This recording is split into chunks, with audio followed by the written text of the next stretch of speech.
Well, we're back at it again, everyone. I went to the store the other day and I saw Resident Evil 17 on the shelves, and I got really scared. Yeah, it's a scary thing to see, witness. I know. We have so much to do. Hey, everyone! You know what's even crazier than that? What? Whoa, hello. This verified 5-star review by Chief on Amazon. Hold on, I gotta hear this verified review. Go on. ZX period CJH semicolon. Who left this person in here?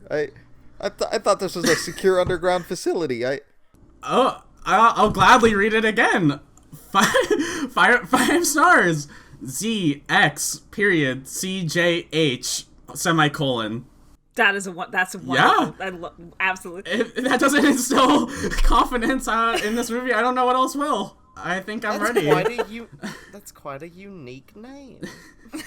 That's the review. Was this helpful or report abuse? It's helpful. It's helpful.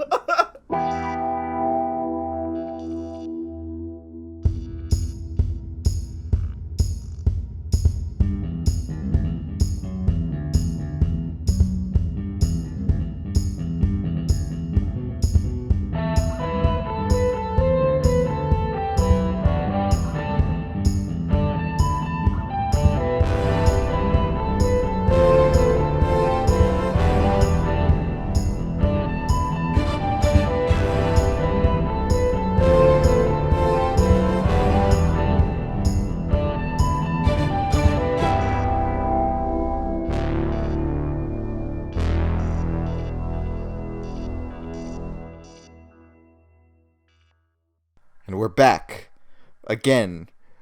Another Alice for another movie, another Resident Evil. They keep popping up. It's like they're being cloned or something. I don't know. Oh no. Hello, everybody. You know what I just watched? Why are you doing an Arlo? Resident Evil Dread. Okay. That's so the joke I wanted to make. I'm really, really glad you made that joke, as if anybody in our audience knows who Arlo is. Everybody knows say Arlo. that. Everybody knows who Arlo is. He's a comfortable puppet. What's your rating of this Plays movie? Nintendo games. On the Arlo scale. Yeah, Arlo. Hey, Arlo, on the Arlo rating scale, what do you give this movie? It's like 5 of those Arlos that he puts on the bottom of the screen that are like animated and moving. And they're like looking around like, wow, wow. So we have once again found ourselves in the presence of more company. Who are you, and why? What's going on? Why are you here? Do you like Resident Evil movies specifically? Yeah, Resident Evil movies. My name's Yuri. I'm here to represent Umbrella Corporation. Everybody, just look nice. Yes. Yeah. I fucking love Resident Evil movies, and I hate the games.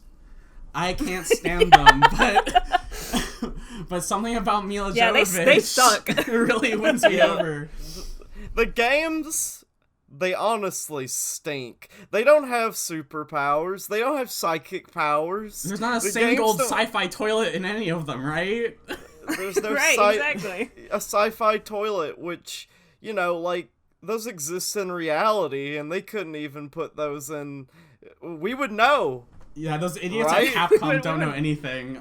Here at SAS, we have sci-fi toilets. I'm using one right now. I just came out of one. That's how I got in. Was that one right over there. I'm soaking wet. Oh, okay. I'm soaking wet. Well, I wish I could offer you a towel, but all I have are these napkins that I got from Cyber McDonald's. The bidet's still on. It's just flooding the room. It's flooding the room. Well, welcome to our humble little podcast. We are very dedicated to keeping up with continuity and shared universes and overarching plots. We like to see a character and how they change from movie 1 to movie 7. And I can tell you, this series so far has been quite a ride. Yeah, they don't drop any storylines or anything like that. We're really good about it. No, they don't just give up on people or things. They don't just take all of the clones from the last movie and kill them in the first 10 minutes. And in a scene where they're raining down, literally like rain, onto Wesker while they're shooting bullets and Wesker's shooting bullets, and it's like, let me get out my fucking big gun. Bang, bang, bang! It's so badass because there's so many guns, and I just, watch it, and I'm like, this is it. Yeah, so normally we don't really go super sequentially, we don't just go scene by scene, but I feel like for this movie, because the first scene is so ridiculous and not plot relevant at all, I feel like we do need to just get it out of the way, because it will not come back up in discussion. I sort of summarized it, but does anyone else want to give their what they want to say about the first scene of this movie? The first scene, I think, says a lot about the movie. It's kind of it really brings it all together and gives you a feeling of the tone, because it has this kind of beautiful slow moment with all the rain and the umbrellas, and it's umbrellas from the games, the umbrella. and then this fucking huge CGI logo just goes boom. It just appears over this beautiful quiet scene in glaring 3D, so that you get scared in the theater and pee yourself. This is a 3D movie, which we did not watch in 3D. We look at it and we're just and the movie's just the Tingler. Yeah. For anybody who doesn't know, the Tingler is an old movie from the fucking 1930 something. Yeah, just for any of those non-Tingler fans out there, what the fuck are you talking about? What the fuck is the Tingler? The Tingler. Wait, hold on. Rene, do you know the Tingler? I do know the Tingler, and I know exactly where you know the Tingler from, Gert. The Tingler. Hold on, this is my first time hearing about it. Rene, tell me about the Tingler. It is a sci-fi B-movie that had audience interaction in the theaters, where the Tingler. The Tingler is a little parasite that latches onto your spinal cord and grows when you feel fear, but you don't scream. And so the thing in the theaters is they drop down a bunch of little plastic bugs, and it's the Tingler. They're coming up on you. You have to scream. Everyone scream so that they die. Be scared now. The Tingler feels kind of like a Resident Evil parasite monster. So this was 1930s Universal 4D ride. Watch out, the Tingler! It could be Among Us! Well, I love that. It was 1959. I don't know where you're bringing it up the 30s. It's not even anything. That was not even the era for sci-fi B movies. Yeah, it came out in 1837 or some shit. It was old. It was the first thing they released after that scary train video that made everybody jump out of the theater. It was the second movie ever. It came out right after Mickey Mouse rode his boat. There's just this big dramatic reveal of these clones. Then all of a sudden they're all getting killed by Wesker and his umbrella soldiers. There's a big fight. There's nunchucks or something, samurai swords. Wesker is getting freaked out. He's like, "Oh, I gotta get the fuck out of here." He rides off in a super jet. My favorite thing is that right before they die, they come out of this door and form a big smiley face. I don't know if anyone noticed this, but they were in a big smile. I didn't even notice that. Yeah, they were a smiley face, and then a subspace emissary or a Kira bomb goes off and they fucking die. A fucking subspace emissary! emissary bomb. That's totally what it was. Oh my god, they could go back. Taboo's gonna be the final boss of this fucking movie series. Yeah, this is 2 years after Brawl, I think. So, like, they were setting up Smash 4. There was still gonna be a story mode, and Sakurai was like, we have to get a movie character in. It has to be the Alice clones. Can you imagine a Alice should have been in Smash 4. We riot. I think what I really love about this kind of beginning scene is I feel like its only purpose is to, one, reestablish Wesker, who I'm almost convinced is played by a different actor than the last time we saw him. He's a new man. He must be. And then it also has a moment where Alice has snuck, the actual original Alice, or the one we've been following, so to speak, is on the helicopter with him, and he, like, nerfs her. He, like, stabs her with something. Like the beginning of a Metroid game. Will not have...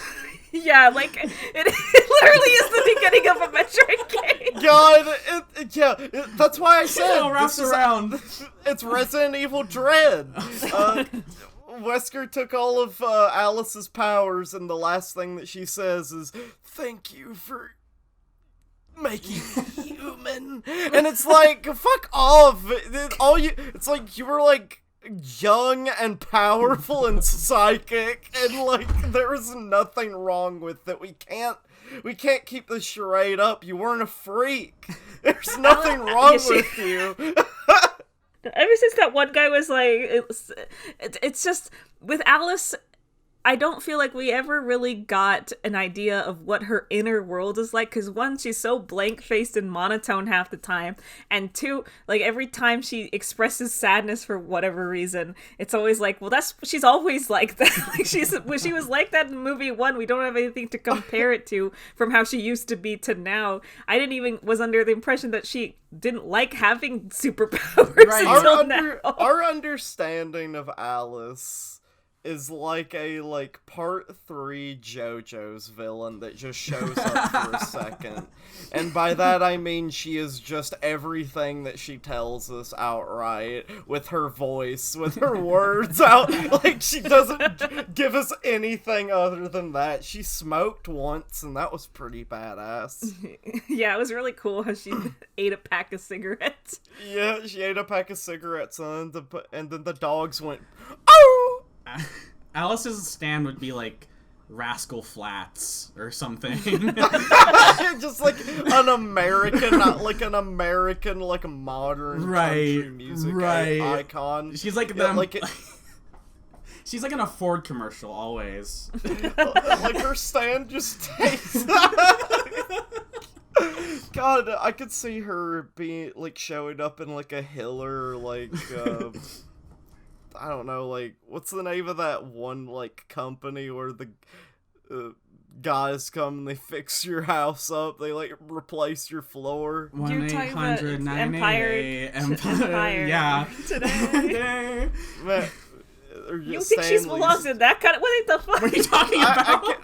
I could see her showing up in that commercial and being like... With, like, the CGI guys that rolling commercial the carpet? filled with, like, old men? Yeah. Okay, yeah, I need her swords.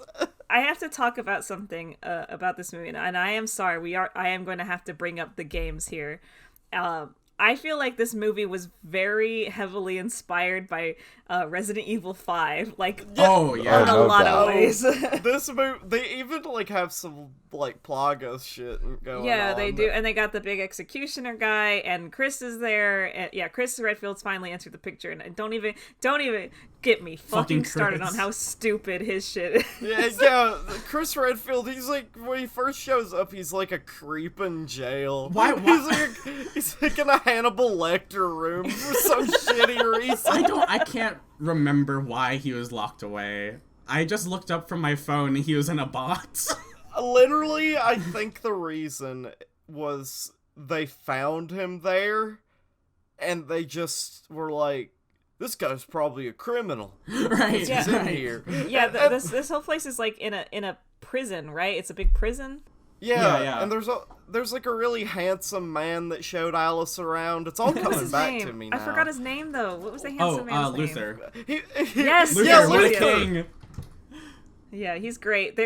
So Alice, we'll just say this. Alice goes, you know how the whole thing about Antarctica is? She finally gets there. Claire's there, but she's got that red gem thing from RE5 also on her. It's just like mind controlling her. She doesn't really remember anything. She doesn't remember what happened to poor old Kmart. So they're like, okay, well, this fucking Kmart. You know, by the end of the movie, you figure out that the whole Antarctica thing was just a ploy by Umbrella to capture people, I guess, to use them for experiments. Like, I don't understand how Umbrella, like, What's they the have... point? They have unlimited They don't have to spread, like, gossip. They don't have to spread rumors to the apocalypse. They can just take whoever. We've seen them do that. I'm like, why are they still doing experiments? The world's over. Yeah, well, it's been over for 3 movies. But okay, I don't know if I haven't shared this. I've shared this on the podcast before. I think that this is just like Wesker's world. This is like this is like if he won. This is like if he won because all the protagonists are just like incompetent and nothing, like like can't do nothing individuals. It's not like the games. No, of course not. Wesker won. This is the grim dark Resident Evil. Yeah. Alice and Claire end up in this big prison city thing. They brought like a plane with like a little 2-person plane with them. So you get you know how we always have the random cast of characters that we get to know, and then like almost all of them die by the end. So we got some people here in the prison, and they're like, oh, also we have this guy down here. I don't know who, like this guy's just been here, and it's Chris Redfield in a box, and he has the shittiest explanation. He's like, oh, I was with stars or whatever the fuck, and we were down here, helping people escape and getting the, criminals out of the prison, and then, my buddies or something, like, locked me in the box, and then these guys found me, and they don't trust me, they won't let me out, and he's not making himself sound trustworthy, so he's just being, like, a weirdo. He's like sneering all the time. He's, like, doing shit that just makes me, like, I don't trust him. He says something like, oh, it must have been their idea of a joke. And I'm like, dude, they don't just lock you in prison for no reason.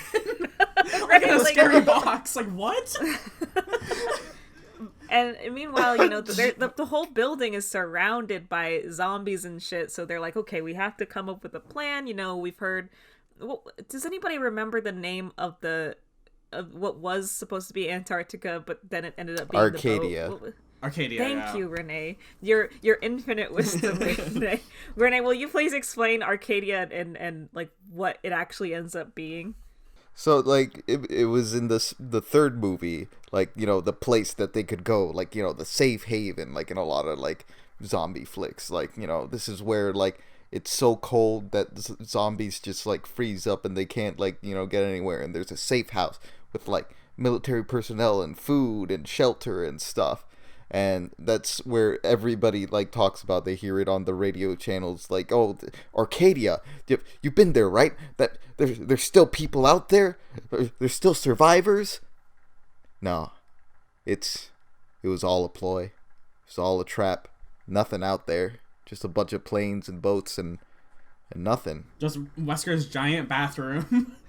Beautiful Alaskan imagery. Oh yeah, it is. Why do I keep saying? Nobody corrected me when I kept saying Antarctica. It's not Antarctica. It's Alaska. It's Alaska. Yeah. Alaska. that city in Antarctica that everybody goes to. That little town. It's like a big domed like globe. Oh my god, that's where the Polar Express is heading. Oh wow, the Polar Express. It's coming up, y'all. So this whole thing with Arcadia is that it's not actually the town, it's actually a boat that's somehow near the city that they just happened to be flying by, and they saw the prison and stuff, and all the people on there are like, "You're from Arcadia, right? You came to save us." And Alice is like, no. You just reminded me of the asshole, like in the last part of the movie, he was just like, "Yeah, I'm fucking evil now." Was he like a producer or something? I guess he was like a Hollywood producer, like kind of like a scummy guy. He had a beard, like a mustache, and fuzzy hair, and he was just like, I'm teaming up with Wesker. Yeah, you didn't see this coming, did you? And it's like, why did Wesker want this man to be his, like, little henchman? Why, you'll be my henchman on my boat in my perfect world. Yeah, boss.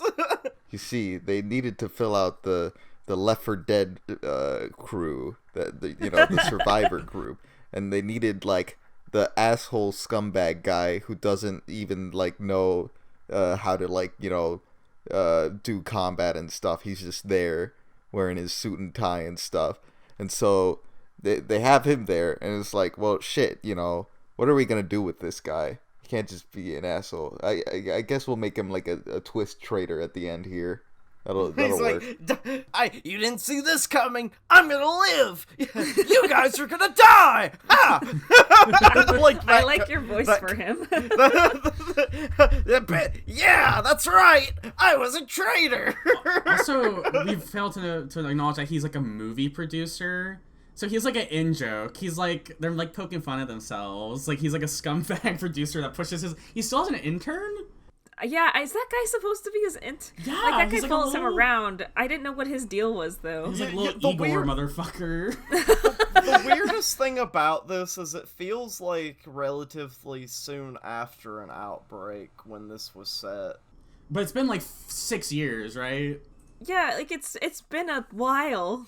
But, like, the place that these people are set up is, like, in, like, probably the worst place you could be set up, in the middle of a densely populated city with, like, just a lot of zombies hanging around, and they're trapped. These 6 years, that giant axe guy has been walking slowly towards the building to knock the gates over. Yeah, that's another thing, is that it seems like, just judging by the dense amount of zombies around this building, that they are aware that there are people in this building, and they might be the only still alive people in the whole city. Then maybe they can sense it, maybe they just hear them because they're on the roof all the time, whatever.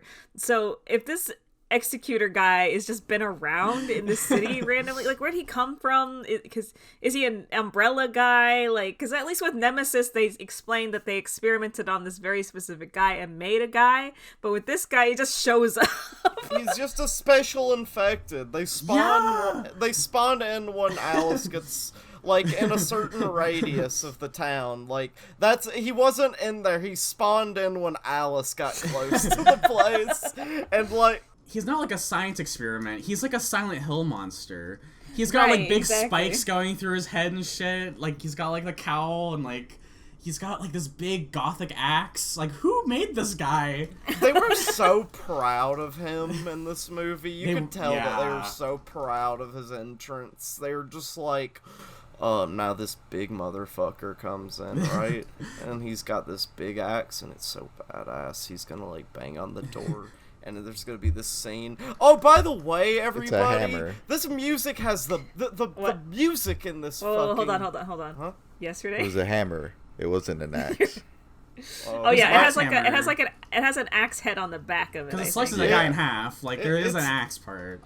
But whatever that would be, that is still important that it serves hammer and axe function. The music in this movie is great. The soundtrack in this movie is fucking... It's really atmospheric, like, industrial, like... There's, like, distorted guitars and shit. It's, like, the best soundtrack since the first movie, which I fucking love that soundtrack.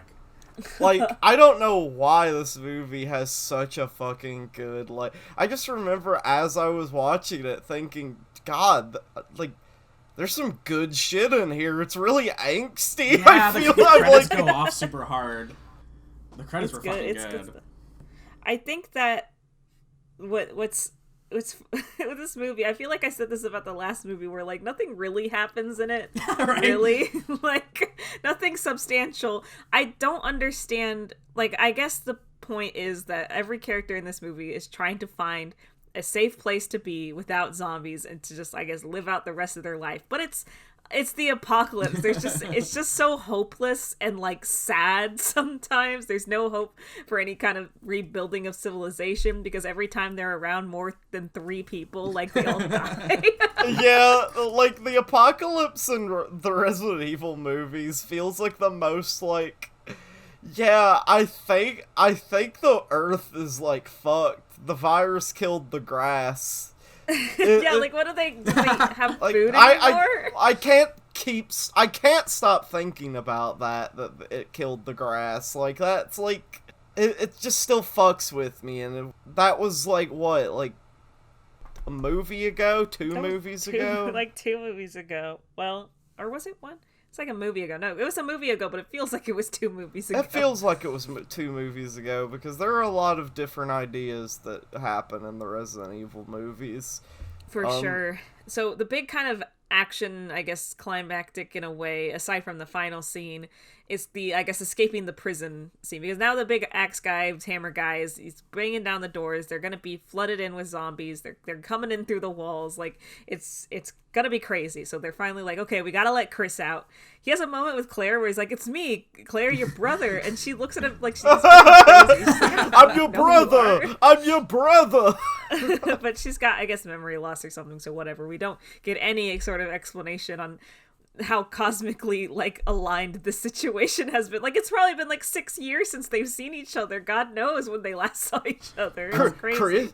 Chris, Claire, it's me, your brother. Look at me. Like, he's like... I just remembered. I was like, who's this fucking guy playing Chris? And it turns out he's a gay actor. And a couple years ago, he was just like, no more straight roles. I can't be like Chris Redfield anymore. No more straight roles. So he's just like, he's had enough, and I really fucking admire it. I love that for him. I'm proud of him. They have to let Chris out so he can tell them about there's like an armory, and then there's this cool beefed out car, which, guys, did they ever use that car? A actually, car? Really? Are you making that up? Remember that big car that they... I'm not making You're that totally, up. there's no car? Chris opened up a gate thingy and said, here is this car thing. Like, it's armored, it's got guns on it. If we all get in it, we'll be able to, like, go through the horde. And then that one mechanic guy was like, I gotta fix it, while everyone else was, like, off gathering other things, like, in a hurried fashion because the horde was gonna come in. And the mechanic guy was like, it's gonna, this something shot. Like, I can't, we're not gonna be able to drive it. And then the producer guy, like, fucking kills him for it. Oh my god, yeah! Like, whoa! He just, like, shoots him! And I don't remember, they never used, how did they even get out? I forgot. Did they get on the plane or something? I don't know, because the producer guy took the plane. Yeah, why did the producer guy basically fucked over their, I think what that means is that he, like, basically cut off their ability to use that to escape. I guess he was upset, though, like, because they couldn't fix it, because he wanted to get out on that car, and they like, prepped, they really hyped up this potential scene where they'd be, mowing down zombies in this cool super armor powered car, and then they get out by like crawling through the pipes or something. This is a very confusing movie. I know, I'm like trying to piece the puzzles together. Producer guy steals the plane and goes to Arcadia the boat, not the place. Yeah, Arcadia, you see, it was a place. It was just a place that once you get there, you find Wesker sitting on a chair, and he's like, "Do you want to be my little minion? If you don't, you will die." There's like a whole scene where they like dive underwater. Yes, and they fight like squid going zombies. To the armory. Yeah, they go to the armory to get guns, and there's like squid mouth guys. Yeah, I have a note. They had the little flower mouth thing. I have a note. I took a lot of like weird notes. I just said, I guess it's for a joke. Squid mouth equals squid game thinking emoji. It's the crossover we've all been waiting for. Yeah. That's a joke. You did it. I did it. We all did it. Well, it's just, it all comes down to, they get to the boat. Wesker's there in his little fucking toilet seat. He's got all these people who were going to Arcadia the place in these little pods, including Hooray Kmart's there. Yeah. This boat is way smaller than it appears to be. Or it's way bigger than it appears to be from the outside. It's also completely white inside. It's a beautiful boat. It's beautiful. He's just sitting in his pristine, giant bathroom, just standing behind a TV monitor. There's like a monitor, and he's just sitting on his chair, waiting for presumably hours for them to show up. That's presumably all that he's been up to. He's just Right, sitting. since we saw him at the beginning of the movie. When we got to see a 3D render of Wesker getting thrown out a window, that was pretty fucking funny. We can't let that slip by us. That was really good. I think it's only Chris, Claire, and Alice who really make it to the ship. I think Luther, who is the handsome gentleman we talked about earlier, who is probably the only like nice person to Alice in the prison. He's also like a star basketball player. Yeah, There's like a big billboard with him on it. Didn't he do like a slam dunk thing like in this? No. What? I don't think he did. I thought they did. I thought he did like a. Am I thinking of another movie? I think when they were trying to like help the plane get down, he did like a very impressive jump or something. Yeah, that was the thing. He did it was like a jump, and he like grabbed the front of the plane. That's right, he did. And they made it look like it was like a slam dunk. That's right, I forgot about that. But yes, he is revealed to be alive at the end of the movie, but we presumably think he's dead for a little bit. But those three make it to the boat. They're unleashing all the people. They're like, oh my god, Kmart. Oh, thank god it's Kmart. And which I didn't even think they would care to like. There's so many characters who just get introduced and dropped. I still don't know what happened to that little girl from the second movie. I thought she was Kmart for a while. She's probably not a little girl, and if she ever shows up again. It's so hard to take anything with Kmart seriously. Alice is like, Kmart, Kmart, Kmart, and you're just like, imagine like skipping the last movie. Like, because like these are the schlock you go to see like on a whim in the theater when they come out. Like you missed the last one, and then there's a character called fucking Kmart. and it's one that the characters like care about. Right. Like you don't know what the fuck's going on. Like when you first go in there, you're like, Kmart, what the fuck does they? Why do they keep saying that? Wesker has his big, I'm got powers to, or he's injected himself with something or the everything. He's doing his whole like dodging bullets thing. He's teleporting, yeah. Yeah, he's like teleporting. Blurry flames. It's really fun. Oh god, it's like probably like the reason to see the movie is just like the scenes that Wesker are in, which aren't a lot. It's crazy to me that like movies were still harping Matrix this hard like a decade later. Like he's like literally just there's like the ripples on the bullets and shit, and he's just like teleporting and smear framing everywhere. It's great. It's really good. And of course like Wesker always looks like she's in the Matrix anyway, so they just ran with it. That's true. Which I really admire. His trench coat. The glass that he throws at the camera, we haven't mentioned it yet, but things are constantly being thrown at the camera. I love the material that his like coat and his suit are made out of. Like honeycomb, like hexagon, like weird like lattice, like structure, like jacket and coat that looks like it's like these are my future clothes. Right. This is my Neo suit. The action scenes in these movies are always a hoot and a holler, but I gotta say, I don't, other than the Wesker stuff, I think some of the other stuff kind of was a little boring. Like, there was the big executioner guy. They have a big showdown with him. He kills a guy very sneakily. He sneaks in like, silently and chops a guy in half with nobody noticing. He snuck up on him. He tiptoed. I was just watching this before we recorded, and within like 2 frames, Alice is like spinning in the air and kicks him over in the face. She doesn't even respond to him dying. She just instantly teleports into the air and knocks him out. They have this big, it's like Alice and Claire and the executioner guy, and they're fighting in like a shower area. It's flooding, and they're very like wet. It's a very wet movie. It's constantly sloppy.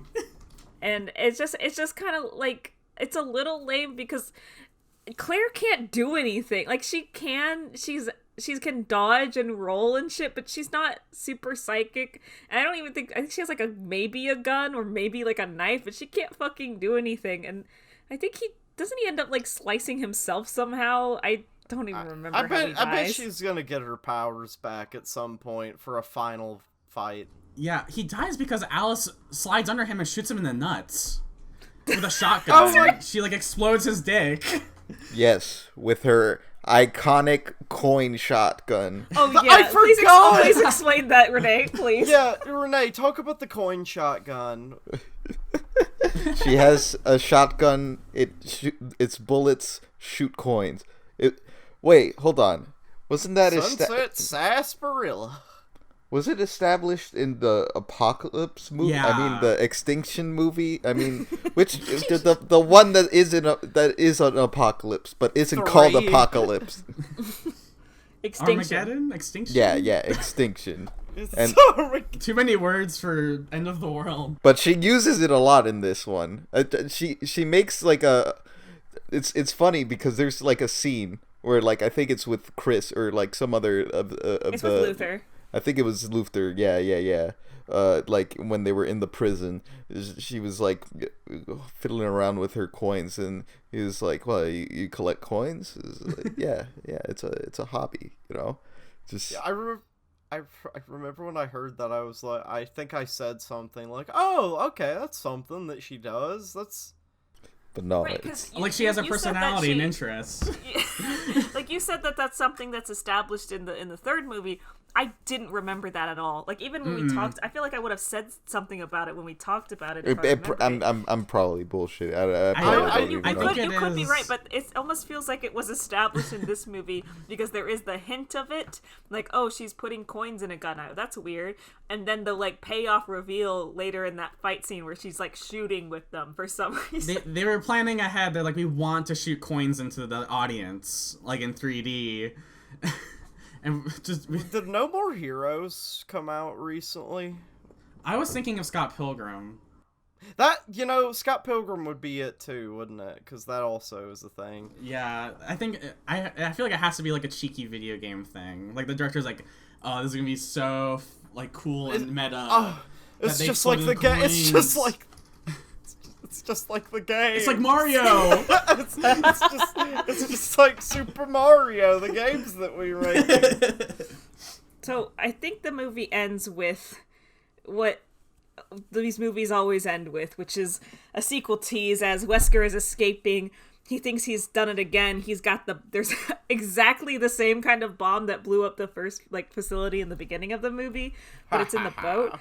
And he's like, aha, I'm going to do it again. And then he realizes somehow they had removed the bomb and put it in his helicopter. He looks in the camera. He's like, uh-oh, whoopsie. Looks like I've messed up. Foiled again. And then he explodes and has to go to subspace point. All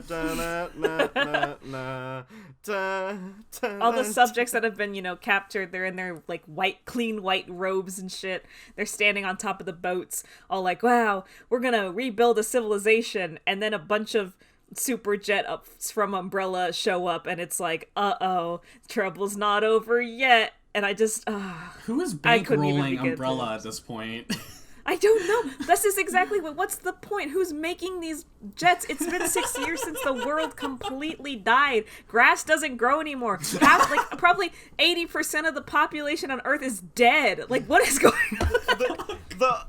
It's like the Earth experienced the Combine attacking it, like from Half-Life 2, but they weren't there.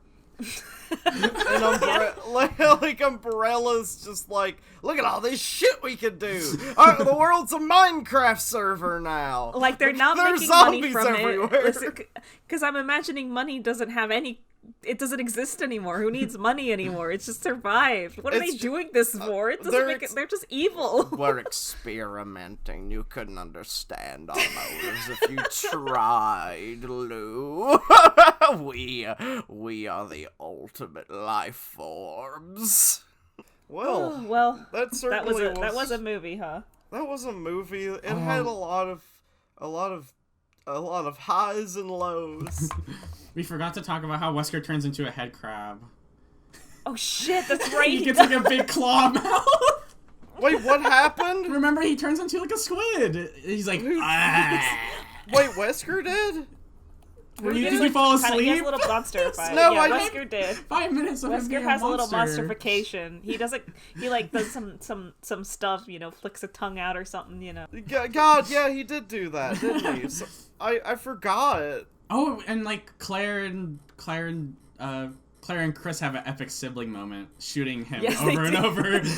Yeah, that's right. They do. Yeah, they're just bang, bang, bang, bang. I would like everyone here to think for a few seconds.